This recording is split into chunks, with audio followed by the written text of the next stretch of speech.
Francisco Serrano, el juez Francisco Serrano, fue hasta 2 veces cabeza de cartel de Vox en las elecciones andaluzas y está procesado por estafa y fraude de subvenciones. El caso lo destapó Ángel Munarriz, que es periodista de Infolibre, en un trabajo meticuloso, basado en hechos y en documentos. La investigación periodística dio pie a una judicial, que no pinta nada bien, por cierto, para este magistrado ultra. ¿Qué hizo él? Pues acusar a Ángel e Infolibre de un delito de revelación de secretos, que puede comportar hasta 5 años de cárcel. Perdió, recurrió y ha vuelto a perder.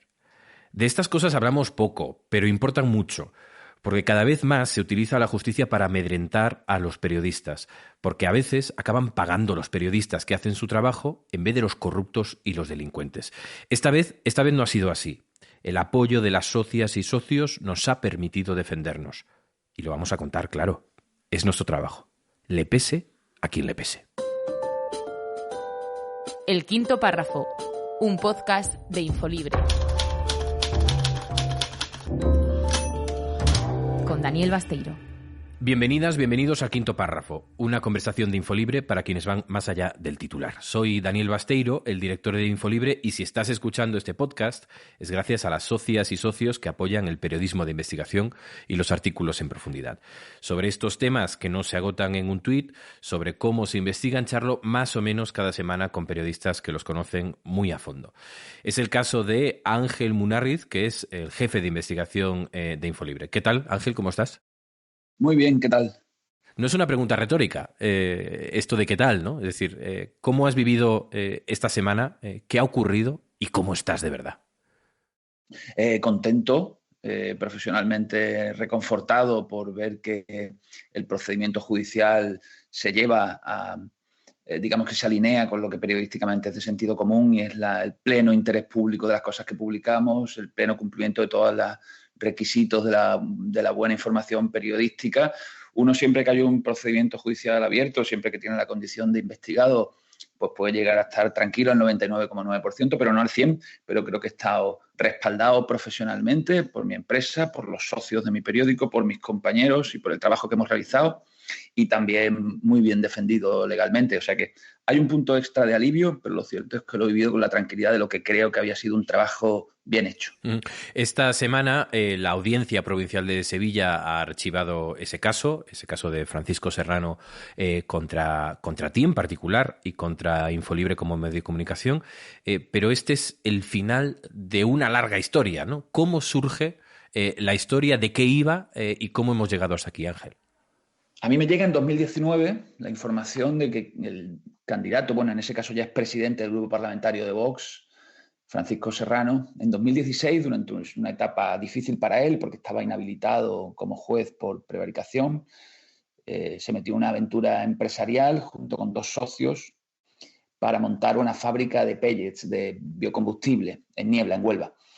¿Qué hicieron? Montaron la empresa, inmediatamente después consiguieron 2,5 millones de euros casi en una ayuda pública. A mí eso ya me parecía interesante porque cuando fui a visitar la empresa me di cuenta de que en absoluto estaba terminada la fábrica y el dinero no había sido devuelto. Hasta ahí la cosa estaba interesante. Pero se pone mucho mejor cuando descubro que al constituir la sociedad con la que consiguen esa ayuda han mentido. Es decir, han hecho creer al Ministerio de Industria, que es el que dio la ayuda, que tenían una maquinaria para fabricar pellets que en realidad no tenían. Con lo cual hay 2 problemas que vamos descubriendo sucesivamente a lo largo de todo ese primer ciclo de publicaciones. Y es que han conseguido la ayuda irregularmente, engañando al Ministerio, que no han culminado la fábrica para la que se les ha dado el dinero y que no han devuelto el dinero. Todo eso lo vamos publicando sucesivamente, apoyándonos en información del registro mercantil, en testimonios que logramos recabar, en la contemplación directa de la fábrica sin terminar, y con información emitida públicamente por el propio Ministerio sobre la concesión de la ayuda y finalmente, como consecuencia de las publicaciones que vamos haciendo, toma cartas en el asunto la Policía Nacional en primer lugar, luego la Fiscalía y finalmente la Justicia. Primero el TSJA porque era aforado Francisco Serrano y finalmente un juez de instrucción cuando Serrano dimite. Es decir, un juez que miente para conseguir un dinero que le es prestado y que además no devuelve y supera los 2 millones de euros. Ángel, cuéntanos un poco cómo se investigan este tipo de historias. Es decir, cuál es el trabajo que hay detrás, si es fácil, si es difícil. Es decir, hasta donde tú puedas contarnos, evidentemente, cuál es un poco el making of de esta historia en cuanto a lo periodístico, porque creo que ahí hay parte de lo que llevó al juez Serrano a denunciarte, ¿no? Casi todo deja rastro. La constitución de la sociedad por parte de Francisco Serrano en 2016, junto con un socio, obviamente tenía que haber quedado registrada ante notario. Es posible acceder a esas escrituras. Se accede y ahí se ve quién la fundó, qué aportaron. Luego es posible consultar parte de la tramitación del expediente, donde se ve qué le decía la empresa a Industria que tenía para obtener esos bienes, y luego ves la resolución de Industria. Con todos esos elementos ves que la realidad no es lo mismo que ponen los papeles. Luego hay que ir al sitio, hay que comprobar que la empresa, efectivamente, que la fábrica es un mastodonte de cemento en bruto en mitad del campo, y decir, bueno, esto no justifica en absoluto el dinero recabado. Y luego hay que levantar los teléfonos y hablar con la gente que ha podido conocer la trayectoria de Serrano, sus actos y sus empeños profesionales durante esa etapa. Y luego, lógicamente, hay que acudir a Serrano, que con nosotros ha hablado una vez. Es verdad que la vez que habló, supongo que pensó es la última, porque fue cuando me dijo que efectivamente la maquinaria no existía, cosa que luego terminó haciendo público en Twitter. Y con todos esos elementos, y cada vez que vas publicando algo nuevo, pues siempre acudiendo, lógicamente, al interesado que jamás ha querido hablar con nosotros. Dices que solo atendió una vez a Infolibre, pero Infolibre se dirigió a él, supongo que en decenas de ocasiones, ¿no? Siempre y sistemáticamente, pero nunca ha querido atendernos. Yo creo que porque no, su coartada, que precisamente es una de las cosas que hemos conseguido desarticular, porque las cosas que él va alegando, que es un desmarque temprano del proyecto en cuanto supo de las irregularidades, es algo que evidentemente no casa con las fechas. Aquí hemos comprobado que él siguió siendo gestor directo de las interioridades del proyecto una vez que ya era evidente y ya no se puede negar que él era perfectamente conocedor de todas las irregularidades cometidas para la obtención del dinero. Claro, y una vez que tú publicas esa historia en Infolibre, el límite, pasa mucho tiempo, es decir, ¿cómo es este proceso? Porque no estamos muy acostumbrados a que responsables públicos dimitan, incluso cuando se les pilla con las manos en la masa, como se suele decir coloquialmente, ¿no? Es decir, ¿cómo fue ese proceso dentro de Vox en el Parlamento andaluz, que después pasó lo que pasó y hubo otras candidatas que llegaron después, como bien sabemos, pero cómo fueron esos momentos en los que tu artículo tiene consecuencias, tiene repercusión? El artículo lo publicamos en octubre de 2019. La primera reacción es un enroque, tanto por parte de Serrano como por parte de Vox. Vox va dando síntomas conforme seguimos publicando informaciones sobre las interioridades de la maraña empresarial de Serrano, va dando síntomas de incomodidad hacia la figura de Serrano, y él termina dimitiendo.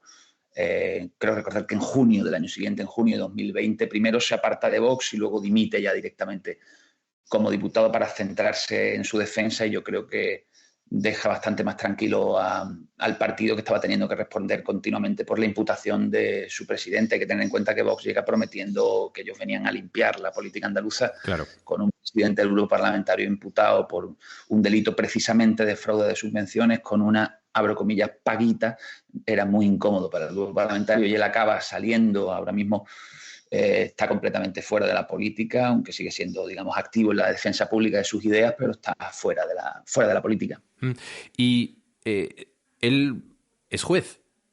Él conoce las leyes, él sabe lo que ha hecho, él sabe los documentos que tú has manejado, porque has publicado información muy detallada, basada en hechos, basada en documentos. Él tiene que saber perfectamente que denunciar al periodista no le va a llevar a ningún sitio, ¿o sí? Es decir, ¿por qué presenta él esa denuncia y esa ofensiva judicial contra ti y contra Infolibre? Yo creo que con un poco de conocimiento legal, y a él hay que suponérselo, es juez, es fiscal, está en excedencia, ya es abogado en ejercicio, pero es juez y fiscal. Bien sabe de leyes. Creo que debía intuir que no era fácil que prosperase legalmente, judicialmente, su denuncia. Ahora bien, ¿qué propósitos podía perseguir? amedrentarme a mí, a mi periódico, a compañeros de otros medios que dijeran, yo quiero entrar en este tema, me parece interesante, pero a lo mejor a precio de verme en los tribunales, no tanto, amedrentar también a las fuentes del periódico. Yo creo que su objetivo era pues, que publicáramos menos sobre este tema y que otros publicaran menos sobre este tema, robarnos tiempo, robarnos concentración, robarnos atención a este asunto. Que nos Oye, diera... ¿esto es eficaz, Ángel? ¿Esto consigue sus objetivos de alguna manera? Yo quiero decir que no lo va a conseguir. Nosotros hemos seguido publicando todo aquello sobre el caso que hemos considerado relevante. No hemos perdido el foco de un asunto que creemos que tenemos que seguir porque es un asunto que empezamos a publicar nosotros y porque se ha convertido en un sumario. Y va a terminar siendo un juicio y tengo que decir que con nosotros no lo ha conseguido. Pero no me parece absurdo el planteamiento. Voy a intentar hacer a este hombre perder el máximo tiempo posible a él, a su periódico, y voy a diseminar en torno a suya la sombra de la sospecha de que está actuando por odio contra mí. Él emplea esa palabra. Odio en su denuncia. Nos lo atribuye tanto a mí como a Rubén Sánchez, al que también denuncia. Me refiero al portavoz de Facua, que es denunciante del caso y acusación en el mismo. Eso que te ha ocurrido a ti, Ángel, y a Infolibre, le ha ocurrido antes a otros compañeros de otros medios, pero también de Infolibre. Es el caso de Alicia Gutiérrez, ¿no?